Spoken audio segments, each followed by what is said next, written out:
can't come? I'm blind. How am I going to get? You know what? Forget it. I'll figure it out. Fine. Stop! It's an emergency. I need your car. What? I need your car. For what? It doesn't matter. Oh my God. Jeez. Women drivers.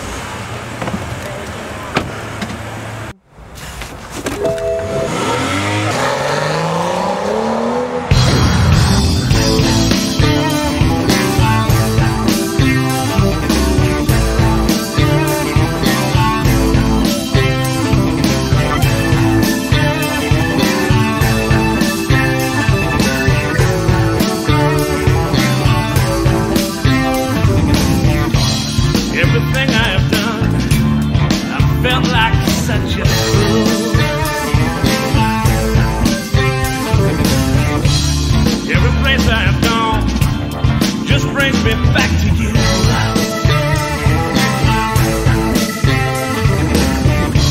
My horizons, I can just reach out and touch. Oh, when I hold you in my arms, I just can't get enough. A matter of faith, and I'm trying to believe. Couldn't fight if I want to.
Hey, everybody, welcome to Big Blend Radio. If you're watching this or listening to this, I should say, on YouTube, you just heard Blind Man Driving, or if you're listening on Spotify on our Big Daily Blend show with Joey Stuckey, that was Blind Man Driving by Joey Stuckey.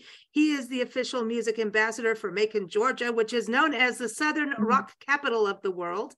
He's an award-winning blind guitarist, a songwriter, a singer, a composer, a producer, radio and TV personality, music columnist, educator, and sound engineer. And he's an overall amazing human being, an amazing musician. And we've had him on our show over the last few years, and we're so excited to have him be part of our new Big Daily Blend podcast that is exclusively on Spotify, but also be back on the show today. But we're going to kind of catch up with him for what's going on in 2023. But also talk about accessible audio technology for the blind. So welcome back, Joey. How are you? I'm fantastic. Anytime I get to spend a little time with you and Nancy, it's a good day. Well, you know what? We always behave when you're on the show. Yeah, right. Yeah, that's you put that in air quotes. We're just having a good time. But hey, listen, joeystuckey.com, by the way, is the website for Joey. Got to check it out. Joey, last time you were on the show, you were about to head off to the Grammy Awards. Yeah. From what I saw on following you on Facebook, you had a ball. In fact, did you land a plane? What happened there? I know you're a blind man driving a car, but next thing you know, Joey's on a plane going, we're going to land, everybody, ladies and gentlemen. I am so thankful that I have a weird life.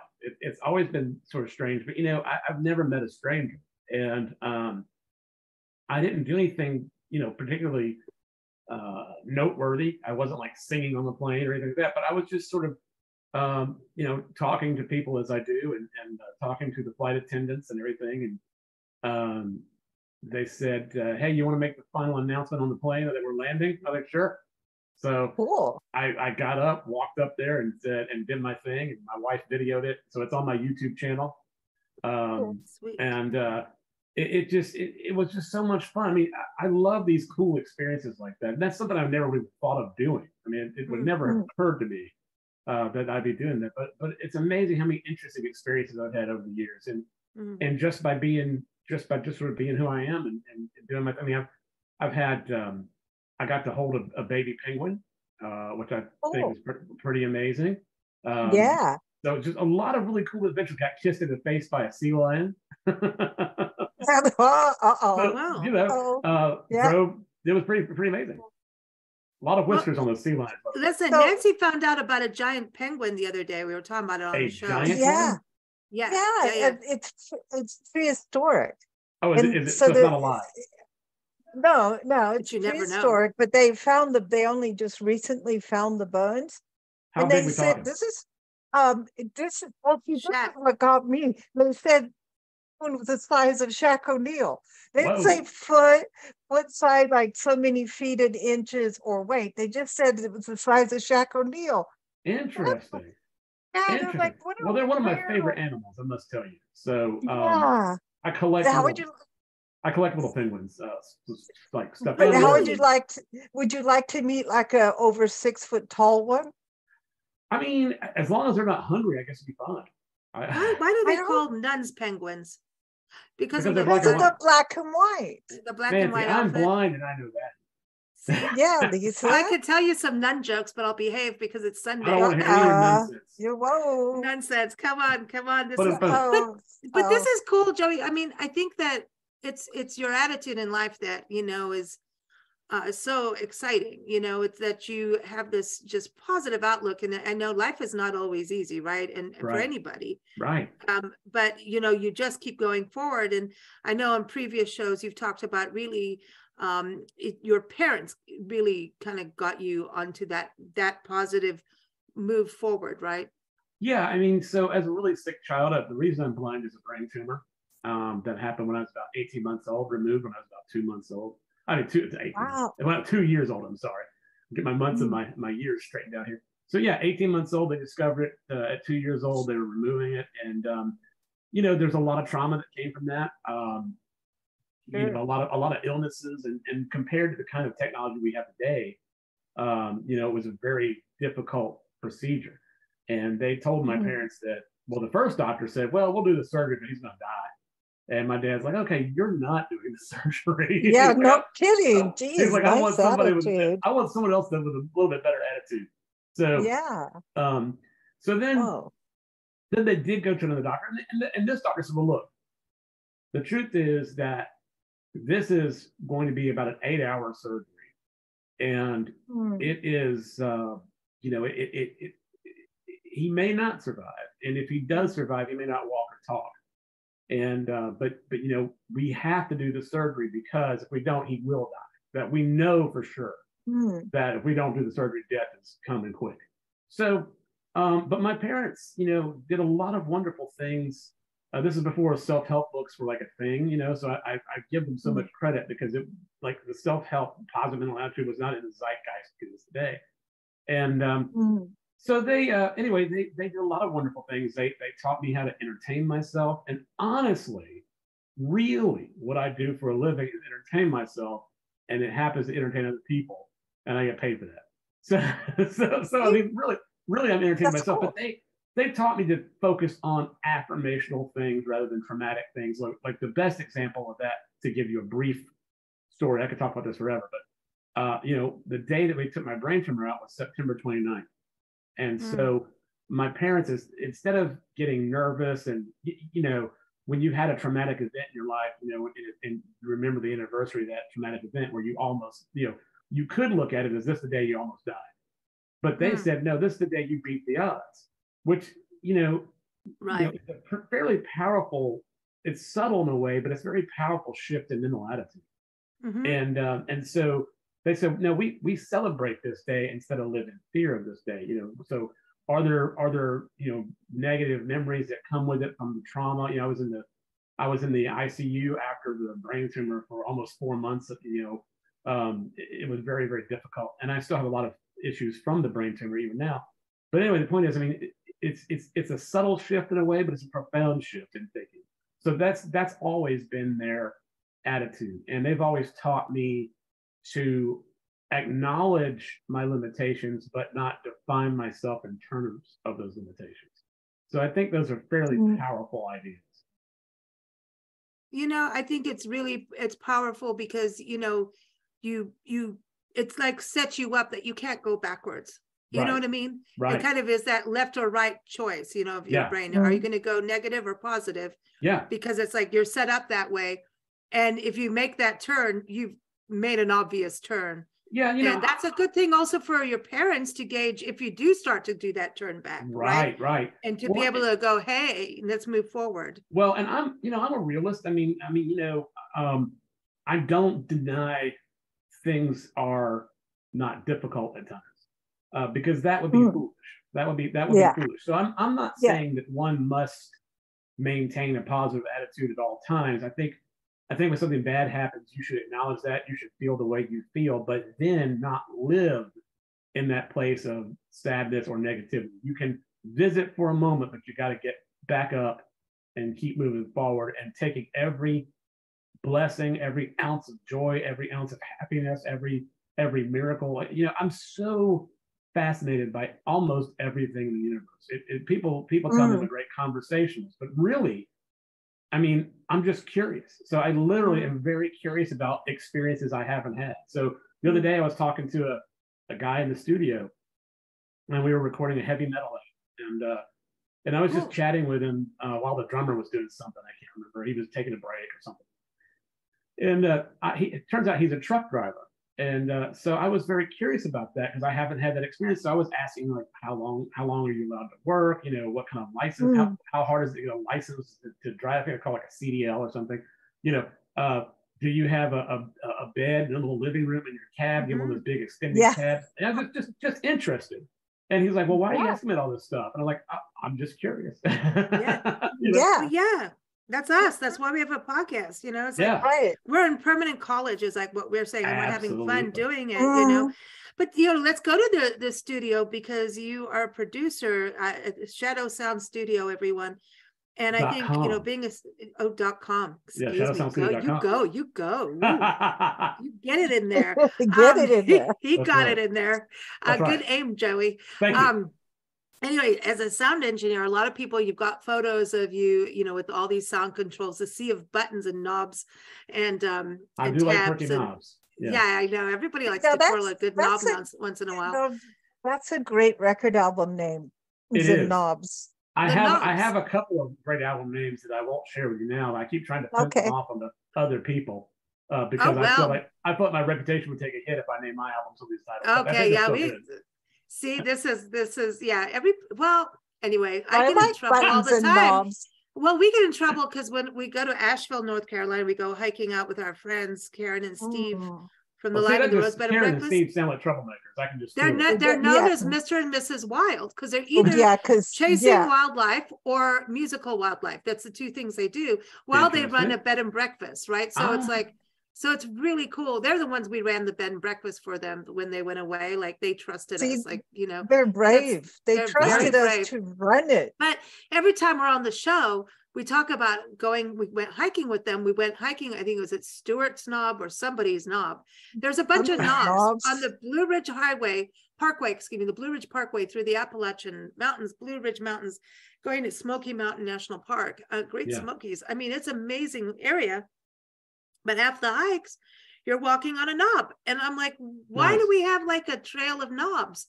You know, so anyway, so that becomes a But you topic digress. of conversation, and some people don't quite get the humor in this. But you know, anyway, It is, it's speaking funny. of the knobs, how do you? I The mean, knobs. a lot of people go like, how can you be blind and know which knob to play with and to get good sound? Obviously, Hello. your hearing is amazing. You're an incredible musician, so What? the hearing and all of that. I don't know. Did you hear me? I'm Knock, kidding. knock. Yeah. Pull the I'm knob. kidding. Pull the hearing knob. Yeah. But yeah, Absolutely. how do you get to being able to record and know, yeah, which knob to twirl Yeah. So or push? that's a really good question. So it's interesting. I've had over my life, especially when I was younger, but not as much as a real adult, as a mature adult. I was adult in my 20s, but I don't know that I was a mature one. You know, as a real seasoned person, I don't really allow people in my life that are you know, negative or hostile, or I'm very careful about who I embrace. Now I'm friendly with everyone, but and I'm always cordial even to people that I don't particularly like. But I am very careful who gets to be in the inner sanctum, as it were. And I think that's a really important thing to do. So the reason I'm telling you all that is because I've had that experience, especially as a child, where people said, well, I basically was either too blind or not blind enough. So they would say, well, you're too limited, you can't do X, so therefore you're physically disabled. Or they'd say, well, you can't possibly be blind because you handle it so well. And you know, that's just ludicrous. But to answer your question, I have, and there's one other way to put this, I have a natural affinity for what I do. It just all makes sense to me. You know, I mean, I've worked hard at it, so don't get me wrong. I put a lot of blood, sweat, and tears into what I do. But at the same time, to be proficient has not been a struggle in my mental acuity. So in other words, it makes sense to me how things are laid out. It makes sense to me how things are routed. My mind just naturally understands that. Now, getting accessibility in a field that has become more sight-driven than it ever has been before with the computer is certainly a challenge, and one that I work on every single day to combat. It's very difficult. But when it comes to the knobs and stuff, you know, that actual analog equipment, that tactile, you know, visceral, you know, physical thing is not hard for me to sort. Whereas what's on the computer screen is much more challenging. So when it comes to, you know, the physical gear, I simply memorize where everything is. And, you know, most of the times I find it's logically laid out, not always, but usually it's fairly logically laid out. And so once you gain the basic principles of how sound works and how these different electronic devices work, then, you know, you're usually good to go from unit to unit. But of course, you have to, everything, the thing is that every one of these companies wants to be unique. And so they do tend to want to lay things out differently. So if you buy an SSL product and you buy a Neve product, I mean, the way they're laid out is radically different, even though the functions may be similar. So there is some memorization to that. So I didn't mean to get too nerdy on it, but anyway, to answer your question, I mean, I just have a natural affinity for that sort of stuff. And well, it's like getting in a car as a driver, you can be blind to drive if you are on the street, but maybe I have not had that experience. I don't know. I'm just kidding. But you can tell, as a driver, there's things we do, which we know. We were talking before we started recording about Nancy talking about her, computer keyboard. They changed how things. That is nuts. And that's they have shifted. I don't get it. Yeah. I don't get it. It's so annoying. And it's funny too, because I had a problem that I didn't realize what was going on for like 3 months, because I figured all the computer keyboards were the same. So I have 2 keyboards, one where my assistant sits in the studio, which is far away from me, so that I can roll around behind all my controls and nobody get in my way, because I can't see you. So if you get in my way, you're going to get run over. So so they sit across the room. And so we had the exact same brand keyboard, exact same size, exact same layout, so I thought. But turns out that on one of our computers, their keyboard had a function key, and which is different than the context menu key. And if you don't use keyboards, I mean, most people use mouses, so they don't know these buttons at all. But they're usually to the right of the space bar. And they're usually one over from the Alt key and the Windows key. So I was trying to get to the context menu with the context menu key, which is the same thing as kind of like a right click, basically. Even though you don't have you don't have to click it, but it usually takes you to the same properties menu to the right click. So I was having so much. I was like, I'm hitting the stupid button. Why isn't it working? And kind of find out my keyboard didn't have that context menu key. So I'm sitting there pushing the key, push the key, nothing's happening. And I had to steal, because my sighted assistant can use the mouse and I can't. I had to steal their keyboard. Like, hey man, you got to take my keyboard, this crappy keyboard over here. I get a wow, but it's amazing how one little thing can become such a big deal. Oh, it's crazy, because everything the blind do on the computer is all keyboard. So and when you're automatic, when you're typing and you've learned automatically. Well, you got that muscle memory. Keyboard. Yeah, and all of a sudden nothing works. Like my print screen button, I know, is a capital. You have to push the capital button. I thought you pushed capital P. Yeah, the cap lock with the shift. Huh. Yeah, and I'm like, my print screen button's above the 6-pack and the arrow keys. Yeah, it's supposed to be up in the function thing. You have a 6-pack? Yes, I do.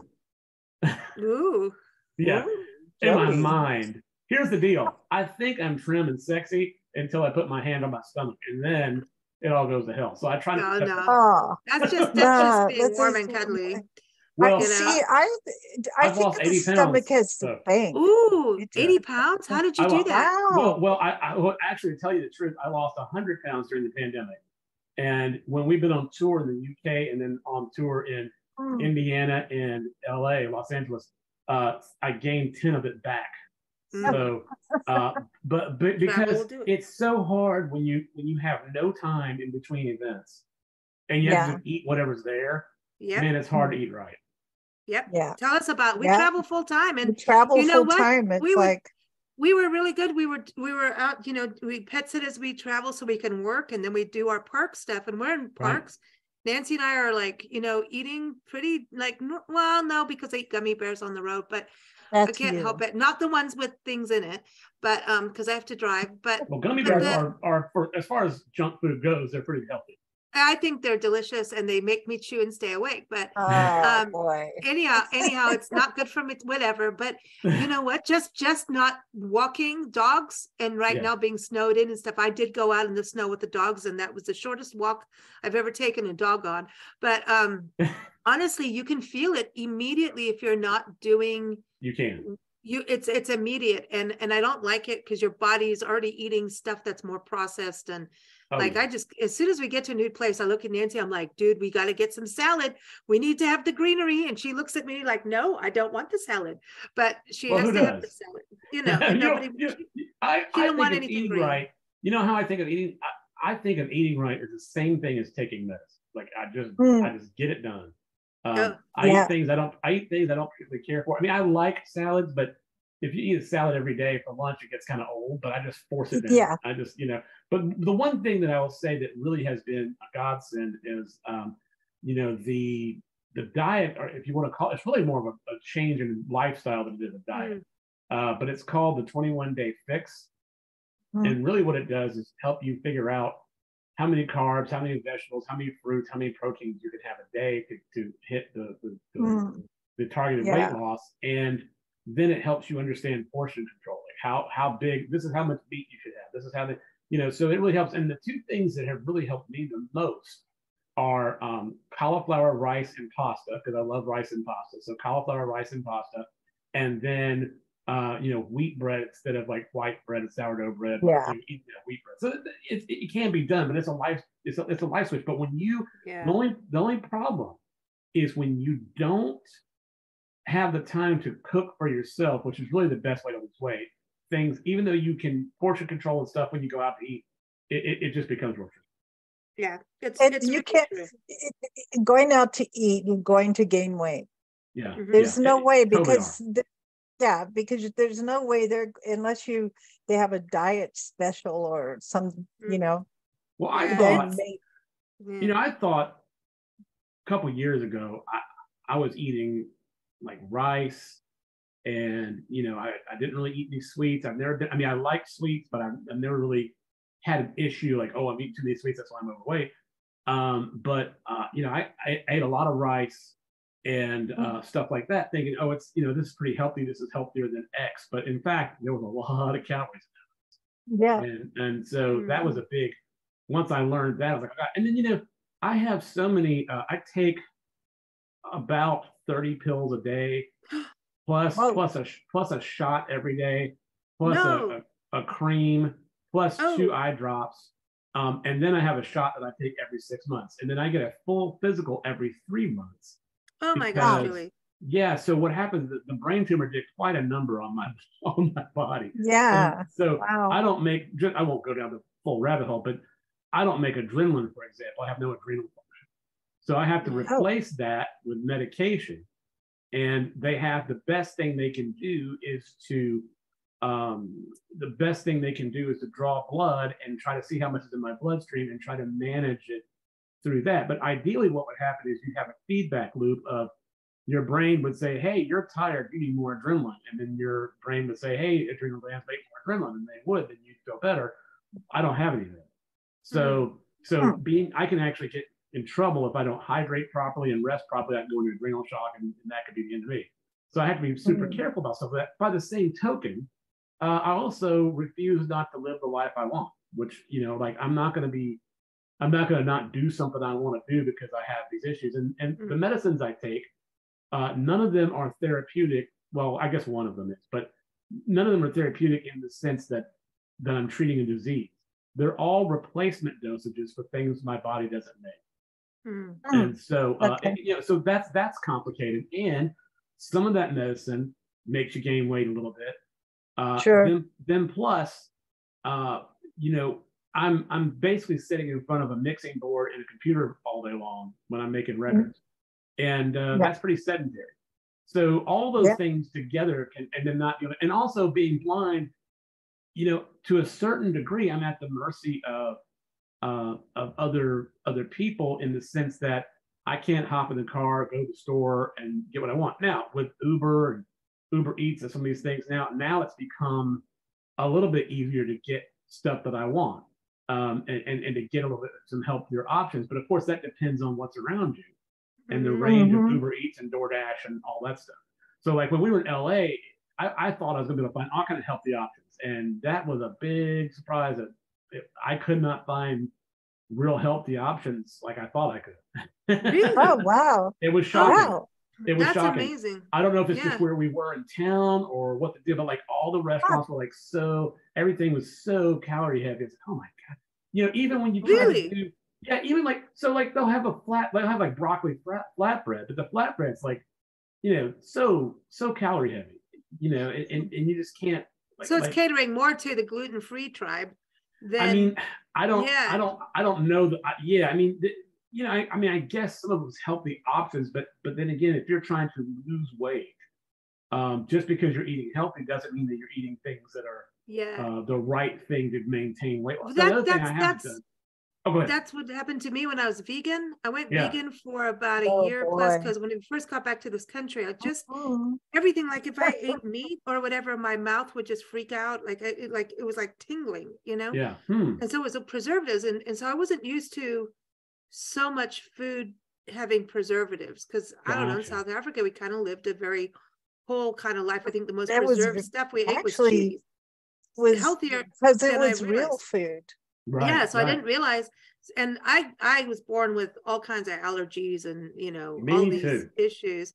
Nancy takes me to Kenya 2 years, a couple years, it was what, a year and a half, and in a few Mhm. weeks, all my allergies went away. I wasn't a They snippy were all brat, gone. but I Oh, was still a interesting. brat. And then so we come back to this country, and I was sick. Here they And come. so then I just went vegan just to kind of really cleanse my body. And also just out of environmental reasons, for the Right. environment. And I just thought, hey, it was cool. And I had some friends doing it. And I was like, you know what, I'm going to do it. And I tell you what, I did really, really good. I mean, I lost a ton of weight. My muscles were showing through. And I mean, I was doing good. Well, then, and I was Mhm. cooking my own food and everything. And then I got lazy and found the frozen vegan food department, started eating that. I started getting teeth issues. My hair started falling out, and I Oh, went gosh. to hell in a handbasket. Yeah. And Mhm. so I even talked to a dentist. He's like, well, this is an autoimmune thing. I'm like, what the hell is an autoimmune? Like my mind went to music. Like, that's what, an auto tune? Like what's an autoimmune? I mean, Yeah, and if they this is still like in don't the have a good- 90s, early, Y2K era. And Yeah. I'm going, what? We got Y2K in my mouth. I don't know what's going on. There's a But song in and there I still have somewhere. a few teeth left, by the way. I'm not well, had some issues, Mhm. mostly with some teeth, but went in through this whole thing, and I was really healthy. But going out, because it's no dairy, no meat, right? Right. None of that. And then I was It's trying to not not healthy. hydrogenated oil. So I remember going to our bands were playing. It was up in the mountains in San Diego and Julian, where we lived, and remember at Bailey's, and we had this big concert. And the only thing I could order, of course, it's a barbecue place, so a vegan doesn't belong in the barbecue place. This is true. No. There's a song But in the there, too. only thing I know, Yeah. the only thing I could eat was a baked potato with vinegar on it, salt and Yowza. pepper. Ew. Yeah, but you know Gross. what? I actually, Gross. my taste buds changed. Yeah. You started to taste things a little bit differently. But the people, I mean, now there's vegan restaurants and all this other stuff, but Yeah.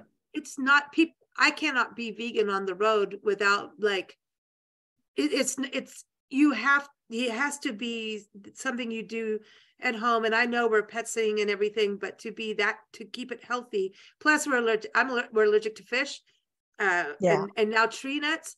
So it's like, okay, you can't eat peanuts for the rest of your life and eat beans for the rest of your life. Nancy's not happy whenever I do.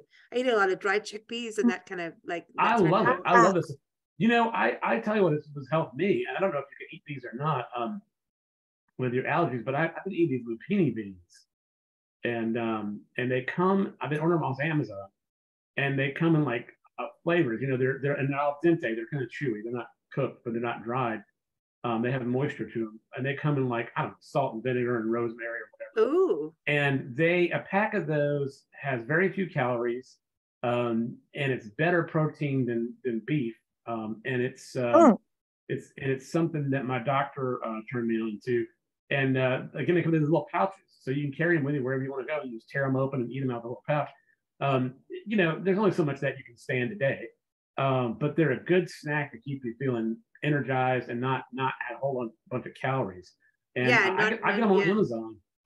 It's I don't know how to spell it, but that's the way they're pronouncing it, lupini. Now, whether we're saying that right, but Did you say peony?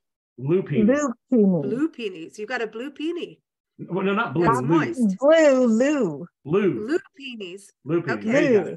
Sorry, I'm Like- just having. What kind of brain do you have? I've got one in the gutter, apparently.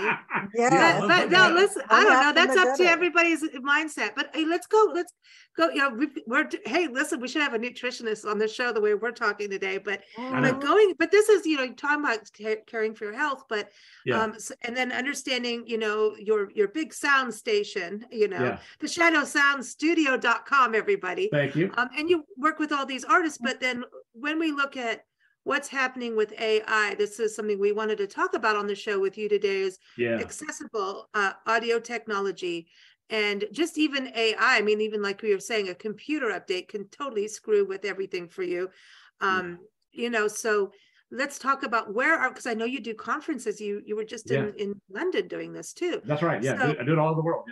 Yeah. So I mean, with this kind of accessible audio technology, is this for primarily musicians like yourself, or is this for anyone who's blind to be able to read, see, you know, see through audio is what I mean, but no, of course, you know, be able to cross the street. I mean, when you think about the beep, beep, beep, that's got to be one of the first audio things for blind people to be able to know whether or not to cross the street. That's going to be scary as hell. I don't care about the beep. Yeah, I don't scary. listen. I don't depend on that system, because sometimes it doesn't work and sometimes it's too low to really hear, and you got traffic noises. So I am not as desperate as I am for independence. I also don't ever put myself in situations that are potentially dangerous. I just don't do it. So, you know, go ahead. Sorry. I was going to say, when it goes beep, beep, beep, it's just telling you the light changed. Right. It doesn't tell you any of the obstacles. It doesn't tell you there's somebody speeding who just decided to run the red light. That's right. And there's a lot of danger that now a lot of people that are blind that travel on their own, you know, have guide dogs, which also adds another piece to the puzzle. When I was younger, I didn't want to get a guide dog. I honestly cannot tell you why I didn't want to. I don't know. I don't know what the deal was with that. When I say younger, I mean a teenager. I think I can't honestly remember what my reason was anymore, but my suspicion is that I wanted to be quote unquote normal and interface with as few additional things as I could. Later in life, as I got older in my 20s, I had a dog that was not a trained guide dog, but was just the sweetest, kindest, gentlest soul in the world, and literally would have pined herself to death if we brought another dog to the house. And so I never got a guide dog for that reason. So, but anyway, the point is, I mean, they're amazing. They're truly amazing, but there's a lot of training that's involved. They're only, you know, they can only work for about 10 years. And so it's a very complicated process, but it's, you know, at the moment, I don't find that necessary, because I have a wife and I have some employees. And so for the moment, I'm good. But anyway, yeah. So to talk about, so I am, to the best of my knowledge and the best of the knowledge of the people that I know, which is a lot of people, I'm the first person to start screaming about AI for blind. And this is a very complicated subject. So currently, first of all, to answer Lisa's question in this, my expertise is A, being blind, right? I've been doing it my whole life. And B, music and audio. So, you know, I did spend about 7 months in a wheelchair. I got a metal hip and a metal shoulder, and all this stuff comes from the brain tumor. Later in life, when I was in my late 20s, I had the hip replacement, spent down in a wheelchair, and then when I was in my late 30s, early 40s, I had to have my shoulder replaced, and so it's the whole thing. But anyway, you know, I have a lot of experiences with different things, but my expertise and where I think I'm needed the most is audio technology for the blind and music or audio professionals. So that's where I focus my attention, because I feel like I have something to contribute there. So there are currently, the way that accessibility works currently, now again, you know, we live in what I think of and what I call a screen-driven universe. Everything has a screen. Everything is about, you know, looking at a screen and interacting with that screen. You know, from your airplane to your Uber to your phone, your email, your Zoom, everything's so screen. And so that's kind of a challenge for a blind person. If there's physical controls, the function of which do not change, then the blind person, if they have a decent memory, is good to go. But if everything's screen driven and you have to be able to click an image or touch an image, that is much more difficult to conquer. So right now, the way we get around that is through something called, two things. You have something called a screen reader. There's several flavors of those. I won't bore you with that. But then you have something called a script. And so the way it works with the computer is you've got the operating system of the computer. We call that the OS. So the operating system of the computer. Then you have the third-party program that does some function. So your music software, your email, whatever.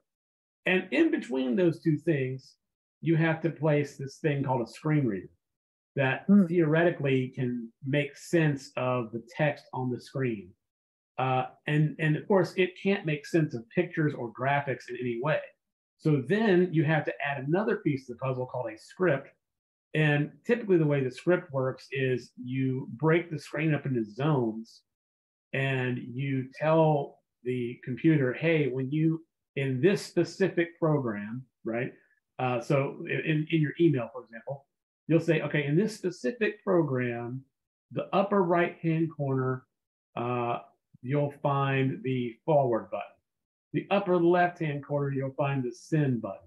The bottom left-hand corner, you'll find the delete button. So you tell the screen reader where those things are with the script. But the problem is the script can be fooled by screen color and screen resolution. So if you have like 1920 by 1080 or whatever, I think it's 1926. So 1926 by 1080.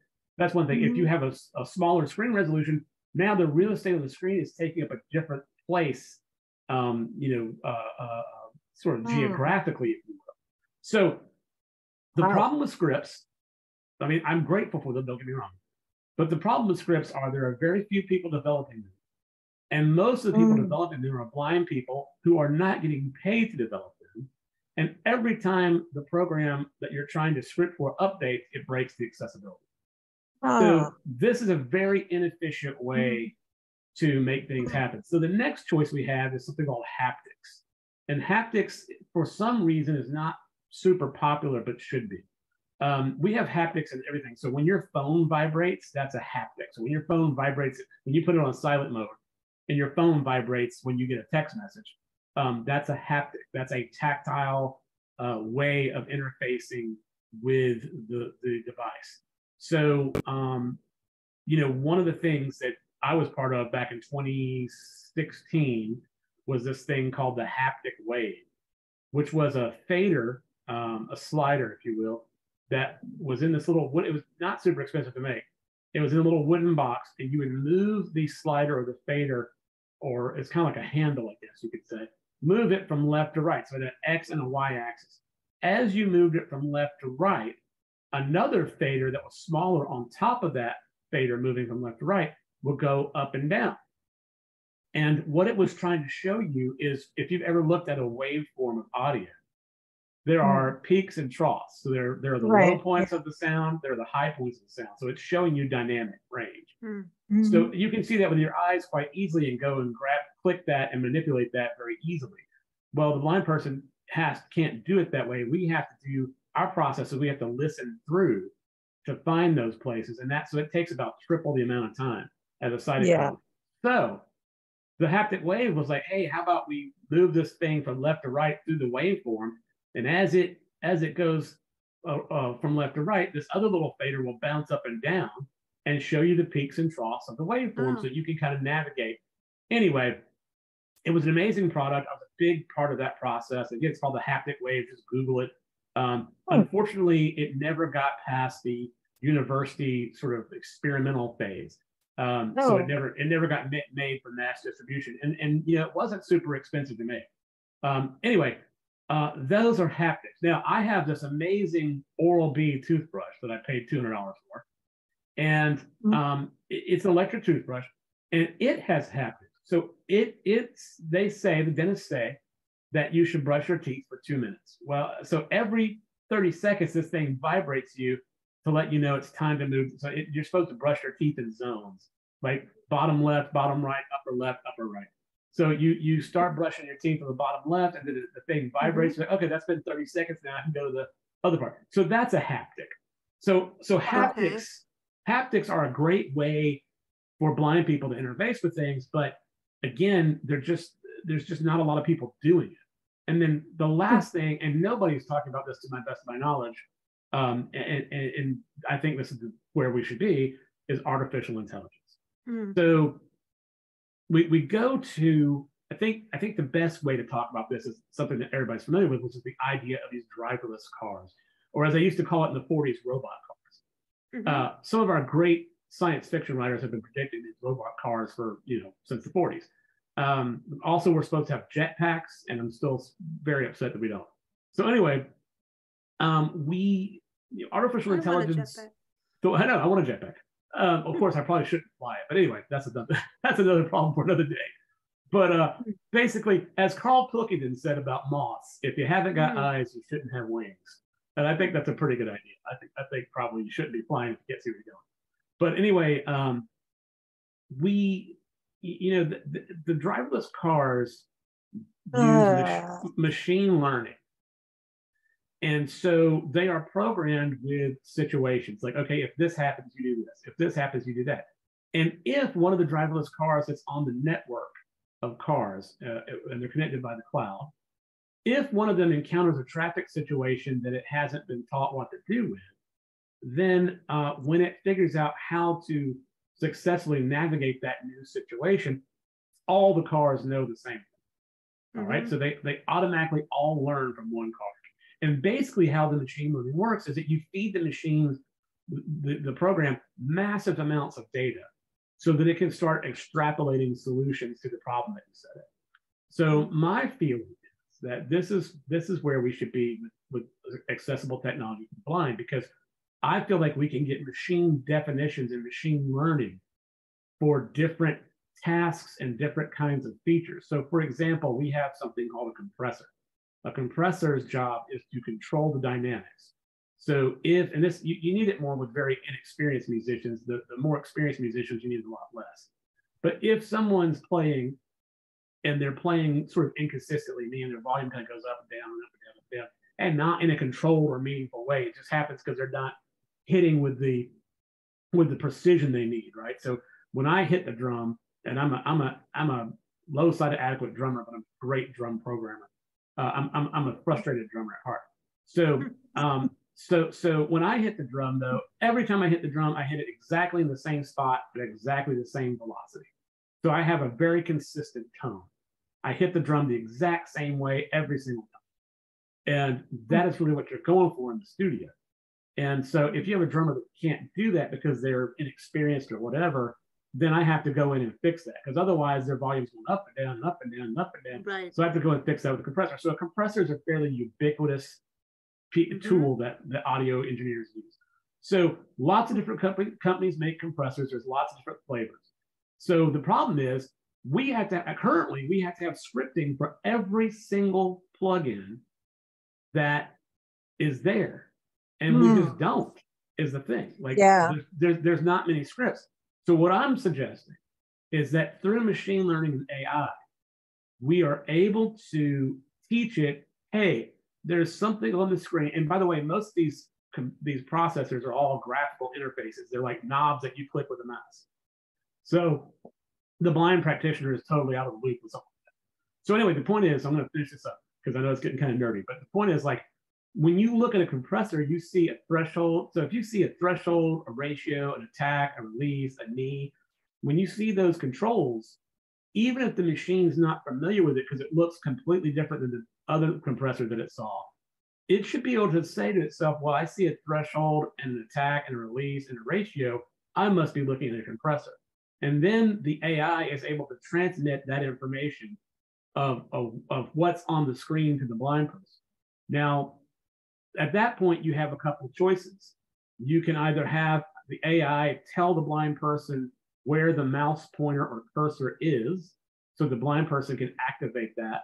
Or, just like I do with Alexa or Siri, you can say, hey, Siri, click or change the ratio from 2.1 to 4.1, and you have that kind of access. So that's what we're working. So that's a long answer to your question. I think it's really great, and I want people to understand this too, because when you talk about electric cars, I mean not electric cars, driverless cars. Nancy's first thing was, oh gosh, because there's been accidents, but of course there's going to be, because it's nothing's ever perfect as it starts to develop. And so if people picture when you're driving and you're using like Google GPS, and Google says, hey, there's a cop who's going to nail your ass for driving too fast. You go, oh, all right, slow down. You can see, oh, there he is. Or maybe he's gone. And then Google says, hey, is he still there? And you can go yes or no.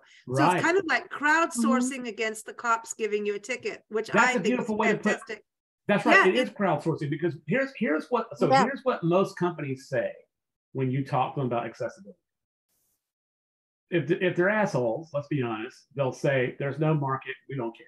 All right, let's just assume they don't say that. So they say, okay, boy, it would be nice if we can make blind people the products, give them the same access as their sighted counterparts. That's morally and ethically the right thing to do.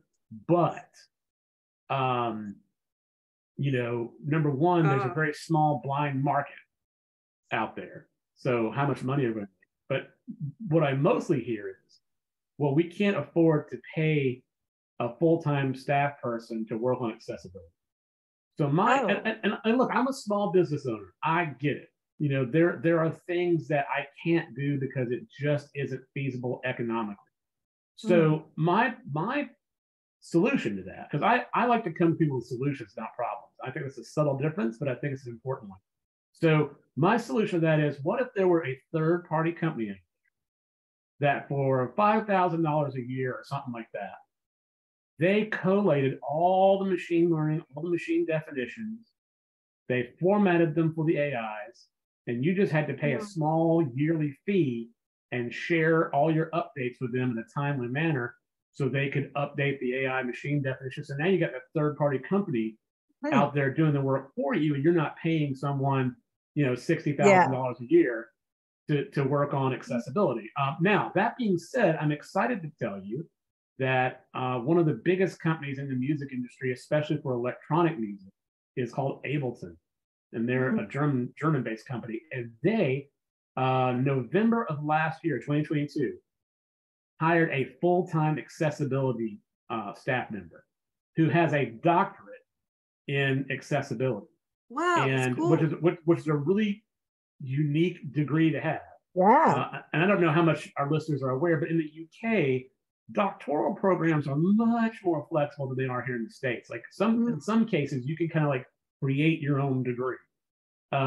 So hers was like accessible technology. Now, accessible technology is a broad umbrella. That's everything from tools like musical tools to help people rehab from a stroke, to motorized wheelchairs, to specific products for the blind. So that's a pretty broad umbrella. But anyway, she's amazing. Her name's Amy. She's just very cool. I had the honor of meeting her when I was in the UK back in November, and I've since interviewed her for a little article that I write. I'm on the PR committee for a company called RAMPD, R-A-M-P-D. That's an organization of disabled music professionals that are trying to share the triumphs and the struggles of being a disabled person in the music industry. So anyway, I write a lot for the newsletter, and I did an interview with her, and I'm so excited that she is a truly unique job title. She is the first that works with accessibility full time. So that's very exciting. So the fact is, if you want to, you can hire someone on staff. But let's just say that let's say you can't or don't want to. Then my solution is come up with a third party that can handle the AI definitions. And I'll say one last thing. To Nancy's point, there are a lot of moral and ethical questions surrounding artificial intelligence, and in particular, driverless cars. And those things will not be solved without us making it a serious priority and starting the conversation. And Stephen Hawking, which Stephen Hawking, who I think frankly is one of the smartest people in the universe, and is kind of our generation's Albert Einstein. He was very scared of AI and had a think tank set up in the UK, and I think in London, but anyway, in the UK, to discuss like Skynet, Terminator is coming to kill us all, to discuss those things. But I think that's a reasonable thing to think about. I think, I don't know how many people read Isaac Asimov, but if you haven't, you should. And Asimov, coined the terms robotics, and he came up with 3 laws of robotics. And I think those 3 laws to govern AI make total sense when you're, there's another book out right now that's a cautionary tale called The Chaos Machine. And it's about how social media channels, use AI to try and keep you on the platform so they can sell you more commercials.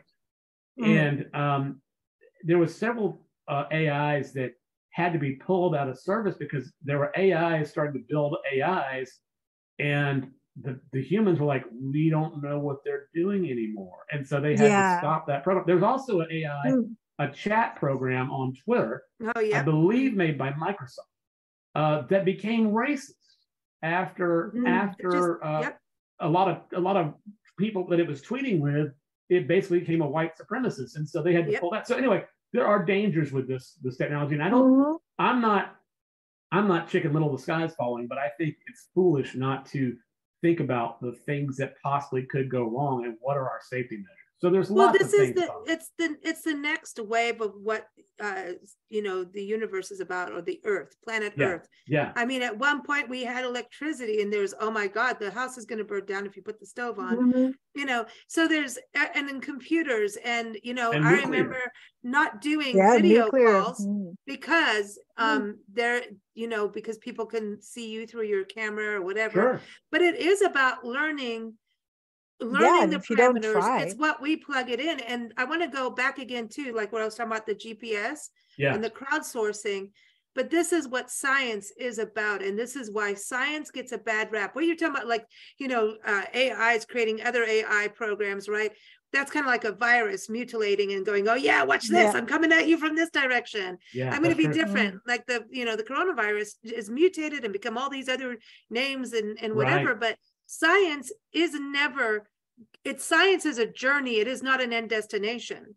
I'm Medicine so grateful to hear you say that. I had an argument with someone on Twitter. I say argument. I didn't respond. You had an argument with someone, Joey. I say argument. I didn't respond, but I said the thing I love about science is that it never settles on anything. In other words, because what we know today is constantly retested. And if it's found that that's no longer true in light of new information, the old way is discarded, and our best understanding at the time becomes what we consider the truth. And it's the scientific method of what happens when we do this, what happens when we do that. So and it's constantly evolving, and it's not emotionally or egotistically attached to one viewpoint. If the facts indicate that viewpoint is no longer valid, then the scientist discards that viewpoint. So I love that. I think that's a beautiful thing. So this guy was like, I said, my actual tweet was, the one thing I learned about science is it's never settled. And this guy basically called me all kind of names and said, you're crazy. Science is settled. Dude, Joey's alive because of science. But science saved your butt. And so I don't engage with people that are stupid and or crazy. So I didn't say anything back. But I mean, I kind of had this little argument in the sense that, I had someone vehemently disagreeing with my viewpoint, but I don't engage. So I just ignored it, and it ended. But I think that's so true. But the thing that we have to remember about science is we need to ask two. Sometimes we ask one question when we should be asking two. Sometimes we ask, can we? And the other part of that is, should we? So we do, and you look at, if you look at the atomic age, and Heisenberg, and all these guys, nuclear energy has an amazing potential to revolutionize our society for the better. But of course, it can be like anything else; it can be abused and twisted. And so that's why I say with AI, yes, we should have stopgap measures. We should have defense policies. We should have limitations of the technology to try and prevent it from being abused or twisted. But progress never happens without growing. And Here's the thing. so that's the, you just got to minimize the pain. You know. Yeah, well, here's the thing. Science is a study. Yes. It's not a static thing. It's Right. meant, as any other study is, to change and improve. The thing is, who's in control? Right. Okay. And people are fallible, as we know. Ooh. And so Control is a scary word and a scary thing. Yeah. but it's Well, true. So if somebody introduces an invention and it works, and then someone goes, oh, it'd work better if you did this, right. and they work it out, and then it gets better, that's fine. And it's going to keep changing. And I think it depends on your mental attitude about change. Yeah. Like some Are people you mental? Change is never easy. And yeah, some changes are easy, that's rare, but most of them are a little, oh man, I gotta change again. Well, see, but this is Nancy hates it when people say that you cannot reinvent the wheel. Nancy goes ballistic if you say that to her. Well, because you can, because sometimes I take your point. At some point we're not going to need wheels. That's right. We'll have repulsor fields. And the world is round, people. It is not flat. Yes, it is round. And I'm not going to get off of the soapbox. I'm just going to suffice it to say I am staggered that in 2023 there are people telling me the Earth is flat. I am just, that blows with my ice walls, mind. With ice frigging walls. Like what's funny? It's so funny, but then I should kind of feel sorry for them because I wonder, how they came to be that way. I don't know, because people want to tag onto something that it's a god they can control, right? But guys, we got to get running here. We're doing good on time. But we're going to close this interview segment with Joey's song, One Song at a Time, and this is Joey Stuckey and the Shadow Bandits. It's such a good name. I love that. But Joey, you want to set everybody up on this One Song at a Time, and I hear you've got a new album coming out soon, right? Yes, it's coming. Cool. We've got several little balls in the air, so I'm not exactly sure when it's going to come out, but I would say summer-ish. But yeah, this song. So the reason I won't give you a branding lecture now, but the reason this was called the Shadow Bandits is because I co-wrote it with a dear friend of mine from the UK. So I thought, well, it'd be good to separate this as a new project because it's not just a Joey Stuckey project. It's Joey Stuckey and Charlie Hoskins, and then he originally I was just going to call us the Shadow Bandits, and but he said to me, he said, no, I want your name to be on it. I want you to take the lead on this, and I'll be your co-writing partner and I'll play on it, but this is your material for you to release and do whatever you want to with it. So I want your name on it. So, and now, because of the way things work, I also have albums under the Joey Stuckey Trio and this kind of stuff. Now I've gone back to not separating my side projects and just putting everything under my name because I've had an issue with people being able to find it, depending on what platform they're using for their streaming. So anyway, but this song is about, so Charlie and I wrote, he would typically come up with a groove and some chords, guitar chords, and then he'd send it to me, and I'd write the vocals, I'd write the melody and the lyrics, and then we'd both play multiple instruments. So this is just two guys playing all this music. I love it. And so the song is about something I told my wife, and I told her, I said, when I think about my goals in life, and I think about what I want to do and like what is my overarching intention, I want to leave the world a little better than I found it, and I'm content to do that one person and one song at a time. And so that's what the song's about. It's about, and in particular, it's about loving people, taking them on a journey with you, learning from them, growing from them, and then giving that gift of growth and education back to them. So it's it's a loop, it's a cycle. And and the best relationships are the ones that you give each other love and support and education and new experiences and new ideas. And so that's what this song's all about. Like, just sharing the best of you with others, and from that trade, getting the best of that other person back, and both of you changing the world, the people you interact with changing the world for the better. So anyway, that's the short end. If you don't want to hear the long. Hey, I love it. So love it. Those listening on YouTube and Spotify, on our big Daily Blend show, you get to hear the full song. But I encourage you to go to joeystuckey.com, and from there you can click through to all the places you can listen. And how about buying the albums themselves? Just saying. So go check that out. And we want to thank Joey. And here it is, one song at a time. Thank you all for joining us here on Big Blend Radio. Keep up with us at bigblendradio.com.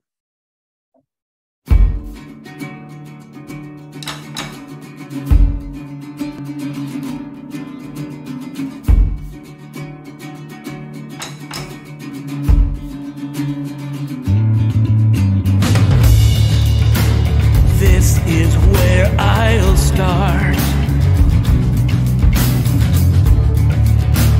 This is where I'll end.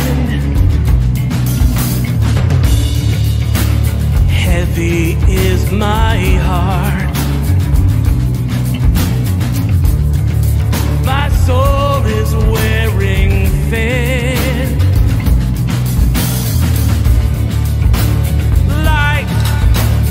Dark, near, far, is this just entropy? Hot, cold, young, old, what do they mean to me?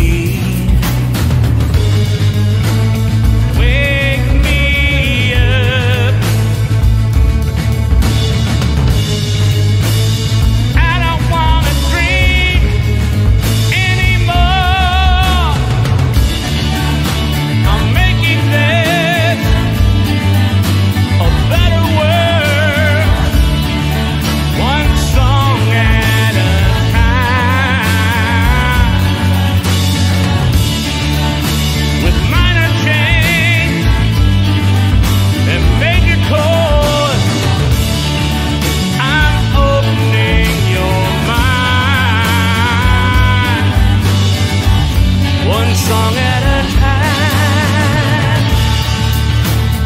This is just a start, but you're not just a friend.